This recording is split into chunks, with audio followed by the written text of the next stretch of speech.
ज्ञानवापी मस्जिद परिसर में अदालत ने जिस आयोग को वीडियोग्राफी का आदेश दिया था, उसके सदस्य दोनों पक्षकारों के साथ ज्ञानवापी परिसर गए।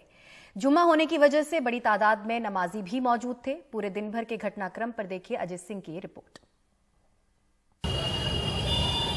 पुलिस ने यह ऐलान ज्ञानवापी मस्जिद में नमाजियों के लिए तब शुरू किया जब मस्जिद पूरी तरह नमाजियों से भर चुकी थी। जुमे को वैसे भी ज्यादा तादाद में नमाज पढ़ने लोग आते हैं, लेकिन इस बार शहर में हल्ला था कि ज्ञानवापी मस्जिद में श्रृंगार गौरी की वीडियोग्राफी होगी, उसके तहखाने में लोग जाएंगे, तो मजमा और दिनों से भी ज्यादा हो गया। लाइन लंबी थी, लिहाजा एक महिला दरवाजे के बाहर ही नमाज पढ़ने लगी, जिससे अफरा तफरी भी मची। इस विवाद पर नमाजियों ने कुछ न कहना ही बेहतर समझा। नाम क्या है आपका?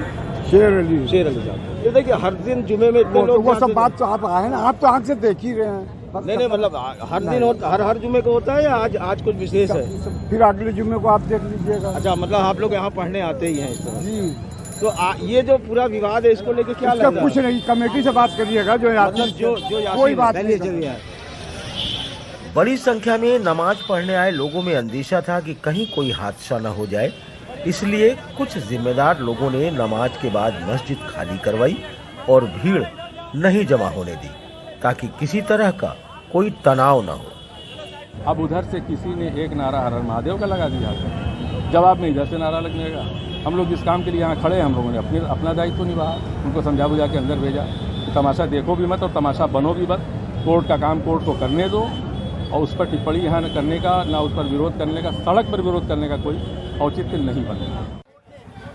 लगभग 3:30 बजे दोनों पक्षों के वकीलों के साथ प्रशासन अंदर गया और विश्वनाथ कॉरिडोर का बड़ा वाला गेट बंद हो गया। उसके बाद सूरज डूबने तक कार्यवाही होती रही। वहां से निकलने के बाद दोनों पक्षों के वकीलों ने एक दूसरे के ऊपर आरोप लगाए। कमीशन की कार्रवाई हुई है और जो मस्जिद की वेस्टर्न साइड है उस पर कार्रवाई संपूर्ण हुई, उसकी वीडियोग्राफी हो गई है। जब मस्जिद के अंदर हम लोग जा रहे थे तो मुस्लिम साइड ने उसमें ऑब्जेक्ट किया है और काफ़ी देर बहसा बहसी के बाद उन्होंने उनकी कोशिश ये थी लटकाने भटकाने की कि किसी भी तरह से बैरिकेडिंग के अंदर हम लोग ना जा सकें। कमिश्नर जो एडवोकेट कमिश्नर है उन्होंने डिस्ट्रिक्ट मजिस्ट्रेट साहब को भी इन्फॉर्म कर दिया है और कल हम लोग बैरिकेडिंग के अंदर जाके वीडियोग्राफी करेंगे। कल का क्या प्लान है? कल कहाँ कमिश्नर ने कल का समय दिया है। अच्छा। लेकिन हम लोग उनके समय से और उनकी कार्रवाई से असंतुष्ट हैं, इसलिए कल कोर्ट में हम लोग एप्लीकेशन देंगे। जो किन बिंदुओं पर संतुष्टि है आप लोगों? हम लोग का संतुष्टि है कि कमिश्नर महोदय कमिश्नर का एक निष्पक्ष भूमिका नहीं रही है। वो संदिग्ध थी और वादीगण के अधिवक्ताओं के कहने के अनुसार वो जैसा जैसा कह रहे थे वैसे वैसे वो वीडियोग्राफी करा रहे थे और उन्होंने स्पष्ट तौर से ये कहा कि हमको मस्जिद के अंदर ताला तोड़वा खोल करके घुसने का भी आदेश दिया गया है कोर्ट के द्वारा, जबकि इस तरह का कोई कोर्ट का आदेश नहीं है। ज्ञानवापी मस्जिद में श्रृंगार गौरी के इस मसले पर एक तरफ अदालत के आदेश पर ये कवायद हो रही है, लेकिन आम युवा मुसलमान के मसले कुछ और ही है। हर शख्स चाहे वो किसी भी धर्म का हो, वो हर शख्स रोजगार से परेशान है, अपने कारोबार से परेशान है।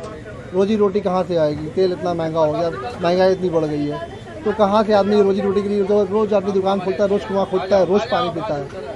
तो यहाँ तो ये मुद्दा है सबसे बड़ा ना।